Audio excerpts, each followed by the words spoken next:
Well, it's always a pleasure to have Hong Kong's winning most jockey, Zac Purton, on the show. How are things, Zac?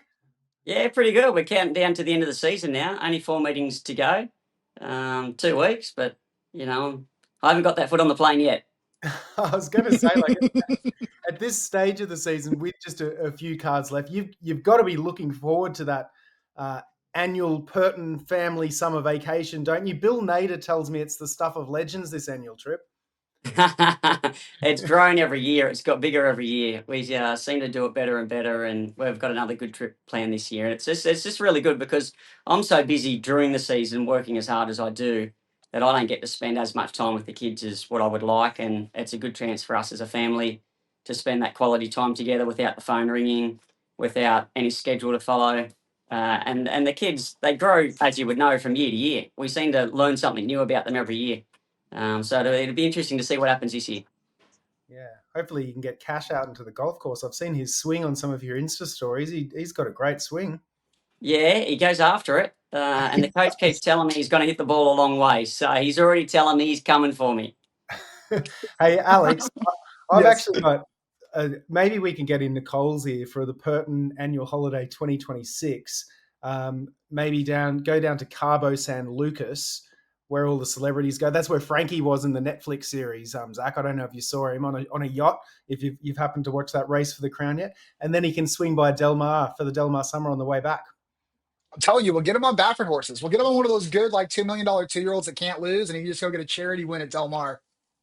Yeah. Anything's possible. I'm always put my hand up. I'll I'll see where it takes me. I very nearly had a ride in the Kentucky Derby this year. I got sounded out, and then at the Did last you? minute, the connections decided to stick with the jockey that was riding it. I won't say which one it was, but I was nearly Oh. there.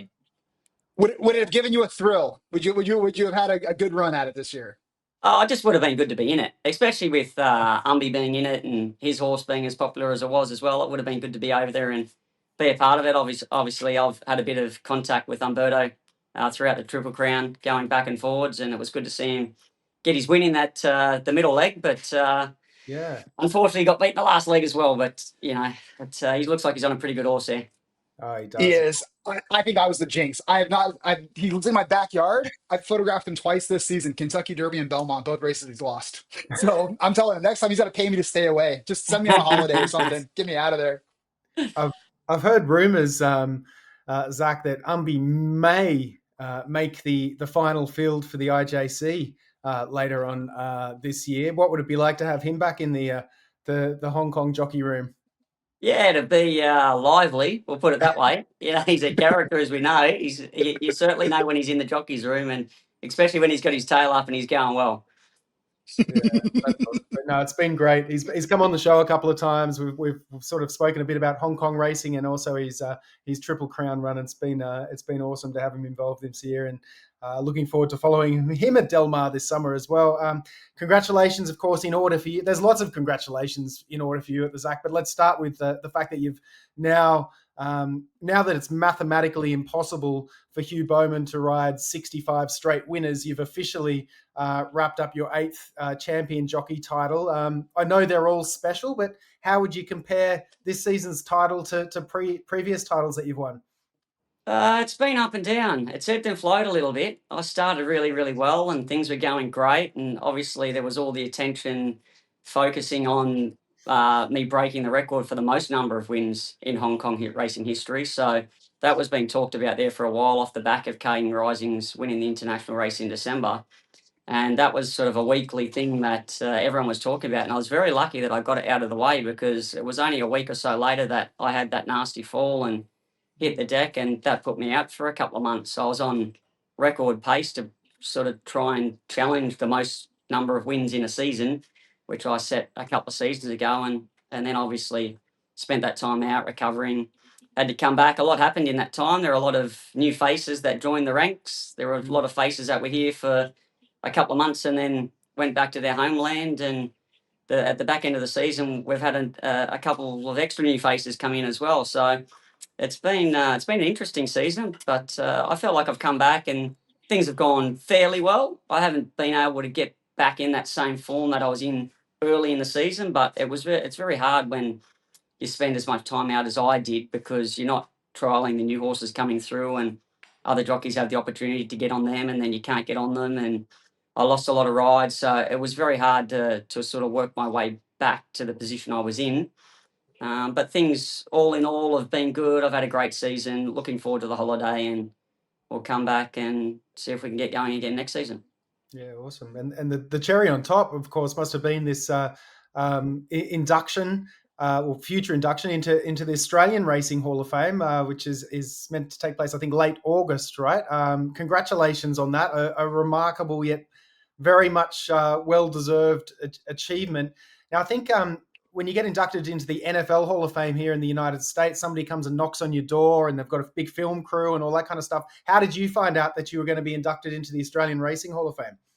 Well, funny enough, they contacted Nicole first. So she knew a couple of days before I knew, and she kept saying, "Oh, we've got to make a phone call. We've got to make a phone call." And I was just busy. I just sort of kept putting it off, right? But I got home from track work and she's like, "Right, we're going to make this phone call." And I was sort of a bit tired and a bit grumpy. And anyway, she put the phone down and made the call, and I was sort of not really listening or in tune. And next second, the lady on the other end of the phone said, "Oh, we've got to dial Ray Thomas in." And I knew that Ray Thomas was on the panel. And when I heard that, I thought, "Oh, okay, I know what's going on now." And it was good to receive the news. It's great to be inducted.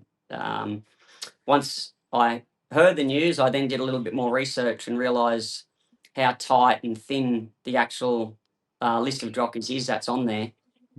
So to make it amongst the all-time greats and be recognised in that way is very humbling.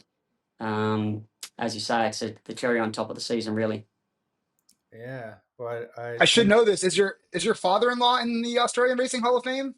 He is, yeah. So in my time of riding, which is coming up 25 years now, the only jockeys I've ridden against that are in there was Mick Dittman very early on, Darren Beedman, Jim Cassidy, Shane Dye, Damien Oliver, and Hugh Bowman. I think they're the only jockeys in 25 years that I've sort of ridden against to be in. So as you know, that tells you it's a very tight list. I might have Glenn Boss as well. Is on there, yes. So yeah, it's not easy to be inducted. So I appreciate my peers thinking of me in that way.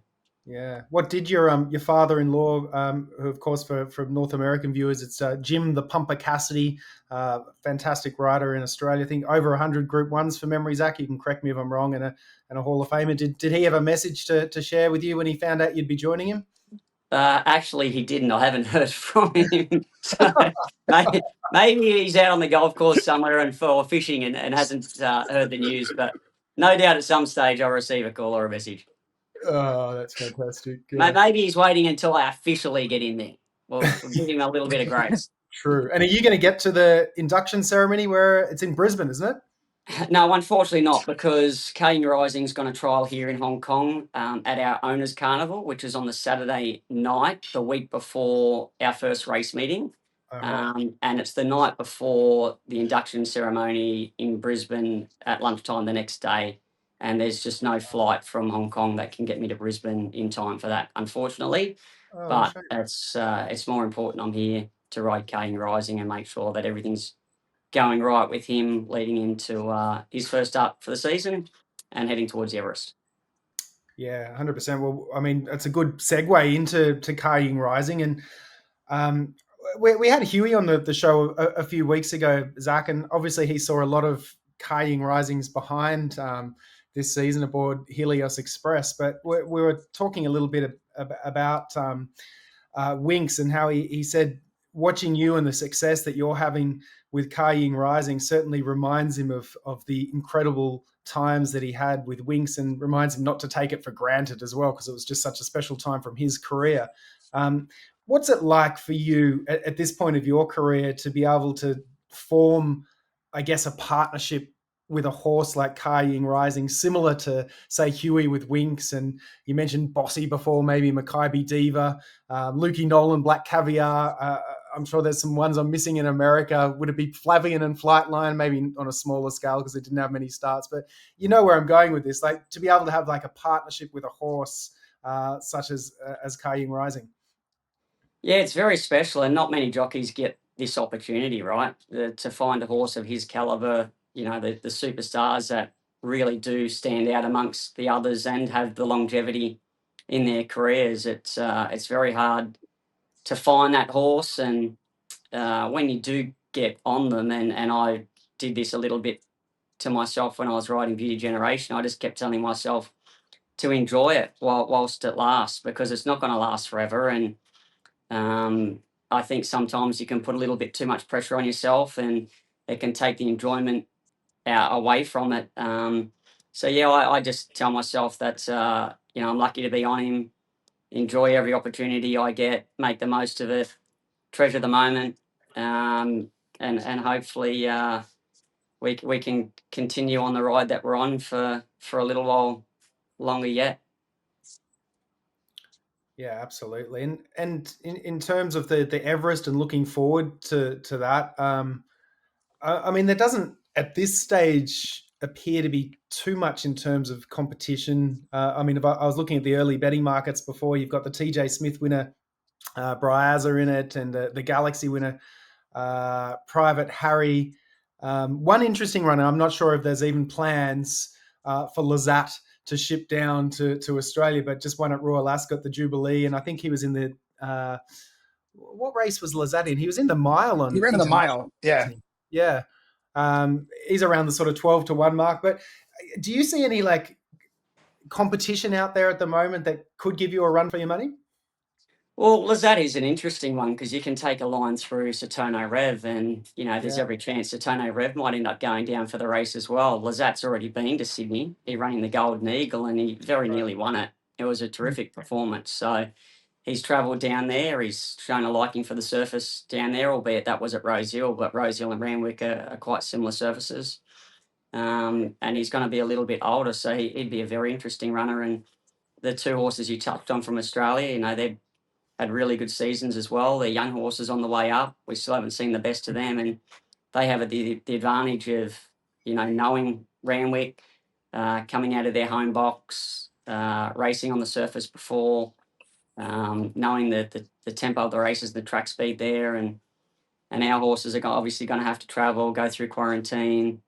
But YING Rising's going to have a trial at Randwick, I believe, about 10 days before the Everest. So I'll fly down for the trial as well, Okay. and just make sure that he can have a nice look at the track, and we can get a good feel of how he's moving on the surface, and just make sure he's getting around there comfortably. Mhm. So that'll be our first look at the track, and then we'll go back down for race day. But we're still a few months out from the race now, and these races, the marquee races, they're targeted. Every horse that runs in it will be prepared to peak in that race on that day. So it's not like some other lead-in races or Group 1 races where it's sort of a step or a segue towards something else. This is a grand final, and it's not going to be easy, but we're looking forward to it. Mm. Alex, there you go. You're going to have to get to Sydney 10 days before the Everest now for that trial as well. So just The wheels were just spinning right there, by the way. I was like, okay, 10 days, carry the one, -2, tell the one. Yeah, I could probably swing that. okay. Good. What about this?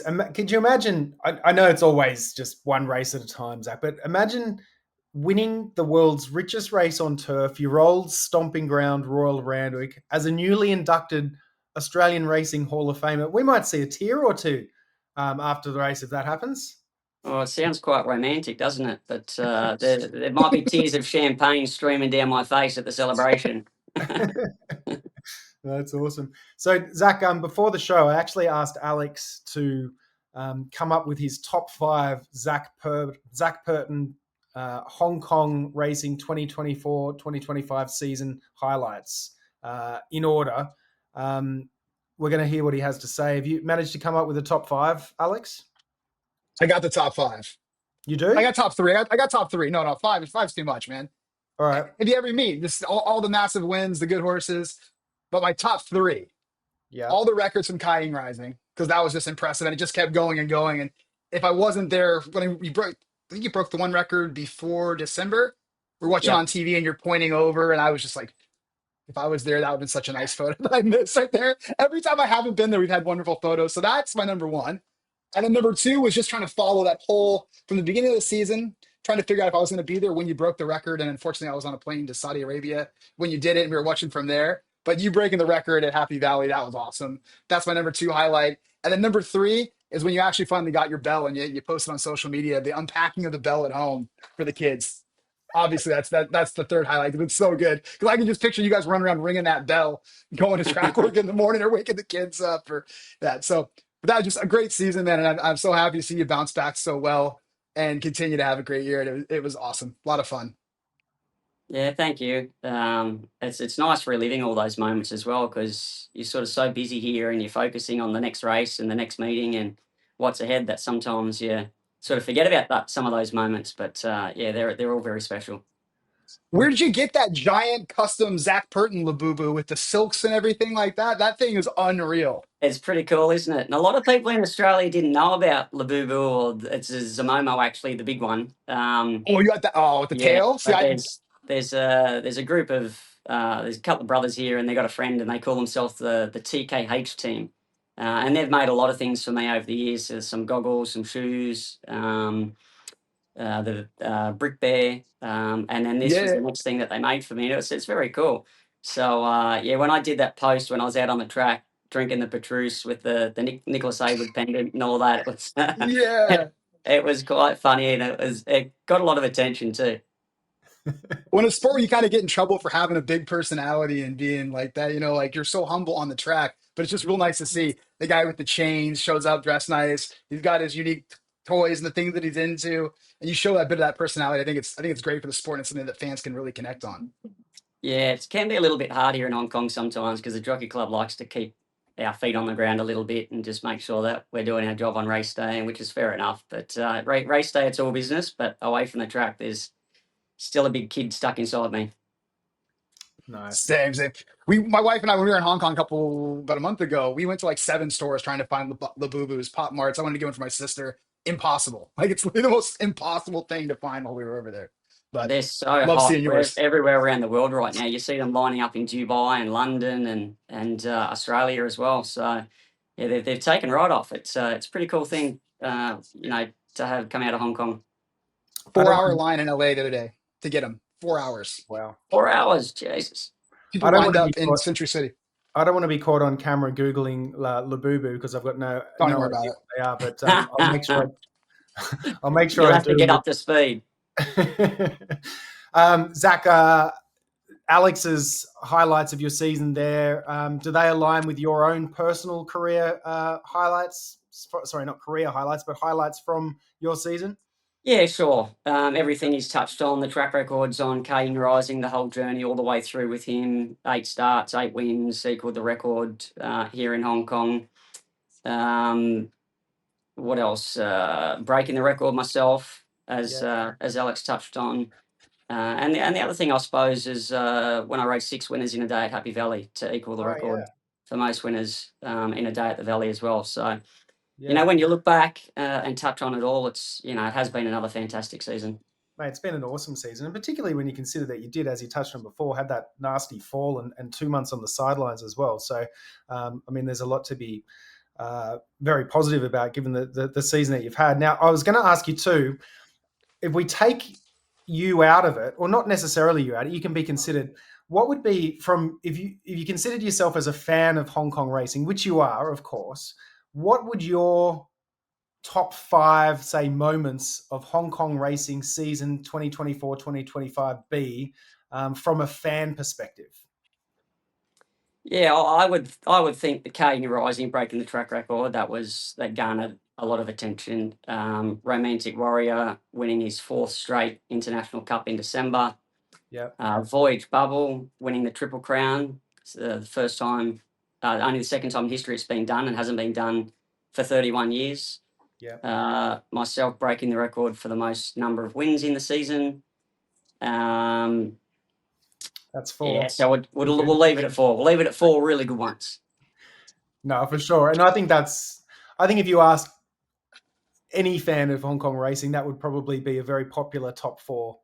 Those ones that you touched on for sure. Like it's been It really has been an incredible season. When you look at the Longines top horse rankings or thoroughbred racing commentary and all that kind of stuff, I just think it's phenomenal to now see YING Rising there at number 2. I think Voyage Bubble's been in there, Romantic Warrior and all that kind of stuff. These Hong Kong horses, even at this point of the season, now in July, are still holding their own on those lists. And at one point, I think 3 of the top 5 horses were in there. So I mean, it's just been it just goes to show that, like, on an international stage, that Hong Kong racing is really I think one of the best products out there. Would you agree, Yeah. Alex? The top horses are really, really, really fucking good. And I think people don't, excuse my language, people don't really realize how good they are on a global scale. And now you're starting to see that, and people are kind of taking notice. So when I was a kid, it was Silent Witness, where we were getting exposed to it on TVG and FanDuel with the 17 things. They would show the races every time he'd run, he's 16, 17, up to that point. But I think now we're starting to see that global fandom for all the Hong Kong horses, not just the big ones, you know? Yeah, for a population of sort of 1,250, 1,300 horses, we certainly bat above our average on the world stage. And this Yeah. year's Horse of the Year award's going to be a very interesting one. It's, you've got Romantic Warrior, Voyage Bubble, and YING Rising, and I don't know which way they're going to go. They've got a most popular horse poll going at the moment, and Romantic Warrior's got like 47% of the votes. I think Voyage Bubble's at about 34, and YING Rising's at 14 or 15. Wow. And then they had a poll amongst the local Chinese press here recently, and they had Voyage Bubble at 50% of the votes. So there is a little bit of locals supporting locals, because Voyage Bubble and Romantic Warrior are trained by local trainers, and YING Rising is trained by a Westerner. So I think that's coming into play a little bit. But I was really surprised at the percentage of votes in those categories. So the Horse of the Year is going to be a really, really interesting one. Isn't it just? I would have It's had you so on hard one. to split. Yeah. Like, no, I agree that it's so interesting to have those incredible 3 horses all vying for Horse of the Year. But when you think about it, and we've discussed this on the show, YING Rising 8 from 8, 2 track records. How many Group 1s? Was it 4? And rated the second highest rated horse in the world, and yet he might not win Horse of the Year. It's incredible. Yeah, that's In unbelievable. his form, everything that runs against him goes anywhere else in the world and runs a peak race right after it too. So it's like it just keeps getting validated over and over and over again. If I was a voter, that would be so hard. Like I don't know how you split the two. I think probably YING Rising because he's running fast. It doesn't matter who he's running against, and maybe the competition level on some of the bubble stuff is not as great. But I'm so glad I don't have to be the one to make that decision. Yeah, it's a tough call. Maybe a triple dead heat. I tell you what's not going to be music video of the year, and that's what. Can you tell us the story behind that? We played it on the show last week. We'll roll it as you're talking to us about it at the moment, Zac. Yeah, so I was approached through a third party a little while back about being in this music video, and they said to me, this is the hottest song in China right now, and I didn't really know much about it, and I said, oh yeah, no worries, whatever. I'll go and do what I'm told, and obviously I couldn't understand what they were saying, so I said, I don't know what to do, so they told me what to do, and I was just sort of doing what I was told, right? But since it's been released, the music video had over 1 million views in the first 5 days. It's got these viral TikTok and Instagram dance moves going to it. It's taken right over. It's the word on the street here in Hong Kong, viral in China, and it's been a bit of fun. It's been well received. But the now that I understand the song a little bit better as well, it's about being good in business, being very successful. 水池里面饮冷鱼，我送阿叔茶具，他研磨下笔，直接给我4个字帅，大展宏图，大事亲手提笔出，大展。So the chorus opens by saying, singing karaoke in my mansion, arowana fish in the pond. So an arowana fish is a sign of wealth, and if you've got that in your pond at your home, it's like having a koi fish, but only better.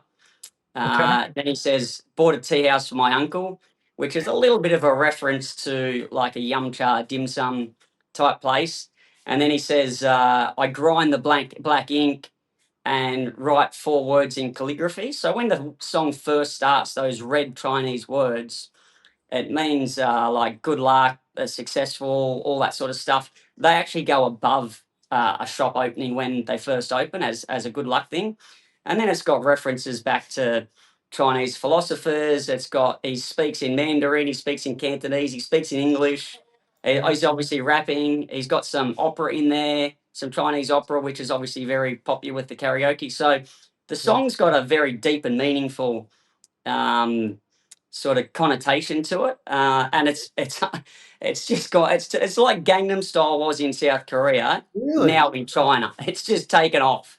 So And you're a star. And you're a star like, in the video clip. so I don't know what to call myself. What my rapper name should be? Should it be Little Don or? I don't know, but anyway, I've put rapper on the CV. But Nicole said, "You're not actually a rapper. You're just a backup dancer." So yeah, I've been put back in my place again. No. Did you have your ZP chain on too during it? Well, this is what I'm disappointed about. If they had have said, because they chose the outfit for me, I just turned up, right, and they gave me it was actually a plastic necklace, diamond necklace. I said I would have bought my own pendant, which would have looked so much better. But maybe in the I next thought you were. video. If he shows up next time, it's going to be 15 Longines watches all the way up his arm. It's going to be the chain pendants, the big glasses. Well, I might do a DJ set next, so I can wear the pendant with the headphones behind the booth there, spinning a disc. If Awesome. you catch a suspension for Happy Wednesday next year, I think you just go down and you just DJ the between races down there, get a whole fan experience. You'll be bringing in income for the club. Yeah, so no, it's actually created a lot of interest, and obviously we have the track in southern China, the Chongfa, our training track, and Oh, they're going yeah. to start racing there in October next year. So it's actually created a Yeah. lot of interest that the Jockey Club has been able to sort of run off the back of as well. So it's been a great promotion that we didn't realise was going to turn out the way it is. Yeah, Winfred would be stoked with all the additional publicity. Well, he says one thing. He hasn't said it to me. I heard it through someone else. He said, "I'm a better dancer than Zac." Oh, we'll have to get him on the next video clip. That'd be awesome. Well, do you remember when he was down in Melbourne for the The ARC, right? Yeah, that's right. He was up on stage dancing, so that was what he was referring back to. So maybe you can get a side by side, but make sure you get the best part of my dancing in that clip, because there's a lot of really ordinary dancing that goes on. But they've even made a meme out of it, haven't they? They got me punching like this, and anyway, it's Every time you win on Twitter, all I see is the hands doing this. It's so good. That's what I it's saw a that good meme. talking point. Your first winner at Sha Tin last week. I saw Hong Kong Racing put up a tweet. Zac with a winner, and you're going. No, but that's what racing should be about, right? It's Yeah. it's got people talking. No, it's great. Yeah, we got to get people involved any way you can. And I think, like you said, showing the personality. When people see you on a horse, they don't know. They see the helmet and the goggles. They don't really see the face, the personality, all the other wonderful things that makes it, exciting and great to be around. And it's always a collaboration as well with, a demographic that we're not normally aligned to. So it is helping broaden our viewership base as well. Very true. Zac, you've been really generous with your time, as always. Before you go, though, do you want to just handicap race 10 with us before we let you go at Sha Tin this weekend? Okay, what have we got? Well, it's the feature race. It's on the card. It's the Philip Chen Trophy, a Class 2 over the 1,200 metres, about 6 furlongs for our audience, on the C+3 turf. Looks like you've ridden pretty much every horse in the race. Number 1 is Gorgeous Win, who hasn't won since January when you were aboard. Number 2, Ladies' Choice. Wasn't disgraced behind Helios Express last out in a Group 3. Should probably find this easier. You've won on him a couple of times too. You've also won aboard number 3, Tomodachi Kokoro. But you're riding number 4, Master of My Universe, who's looking for 3 straight. Colourful King returning to Sha Tin for the first time in a while after showing a bit of talent there at Happy Valley. 7, Call Me Glorious, another one that you've ridden previously to success. As I think there is only a couple of horses that you haven't ridden in this race, but the speed map shows Ladies' Choice leading ahead of Call Me Glorious and Harmony and Blessed. And the speed map has you dead last on the fence from the wide draw. Do you agree with that? Well, my horse can be a little bit slow out of the gate sometimes. That's his Achilles heel. He does get back, but his last couple of runs, he has been jumping a little bit better. But from the wide gate, I'll just have to ride him as I find him.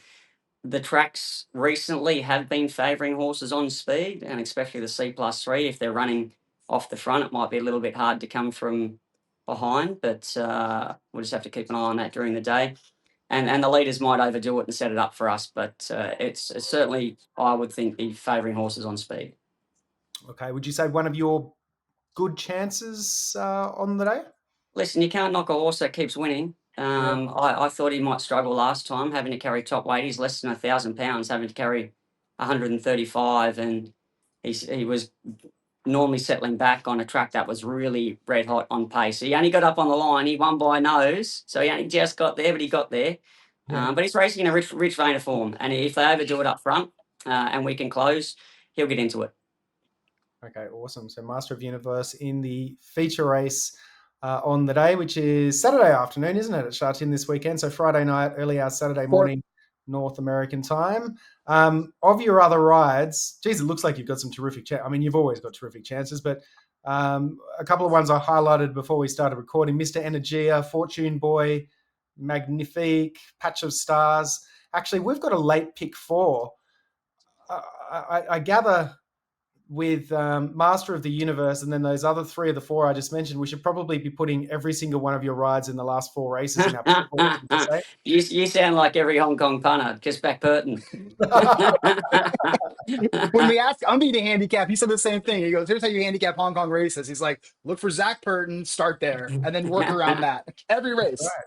Right. That's right. true. A lot of people say that, actually. Yeah. So yeah, of the other rides, Zach, who should we be excited about? Oh, listen, Magnifique did a really good job early in the season. Obviously disappointing last time. He's had a break. He's come back. He's had a couple of trials. I'm hoping he can run well. He's drawn well. He'll be on speed, so expecting a bit from him. And Patch of Stars, you mentioned there as well. He's drawn a little bit awkward. He's going to need a little bit of luck early, but he's absolutely airborne, this horse, going really, really well. Has to carry a bit of weight, so he's going to need to get the right run, but he's flying. So I think they're all solid chances. Well, good luck this weekend, and enjoy your vacation. It'll be around before you know it, I'm sure. Alex, have you got anything else for the great man? If I had to write a rap bar about this season and Zac Purton, here we go. Ready? The season's come and gone. I get money like Zac Purton. There you go. It's done. That's pretty good. I like that. Brownie, you know, there's a whole career before photography you don't even know about. So we'll just leave it at that. That's for the boys. That's cool. Outstanding stuff. Yeah, Zach, thanks heaps for joining us again, and for the other times you've come on the show throughout the season. I think thanks to you in a large part, we might be back for a season 2. We've just done 42 straight episodes. We too are looking forward to a little bit of a break. Very good. No, you've done a great job, and it's always a pleasure to be on the show. And I look forward to seeing you again next season. We'll see you next week for the last episode of the Hong Kong Racing Show for season 24-25. See you then.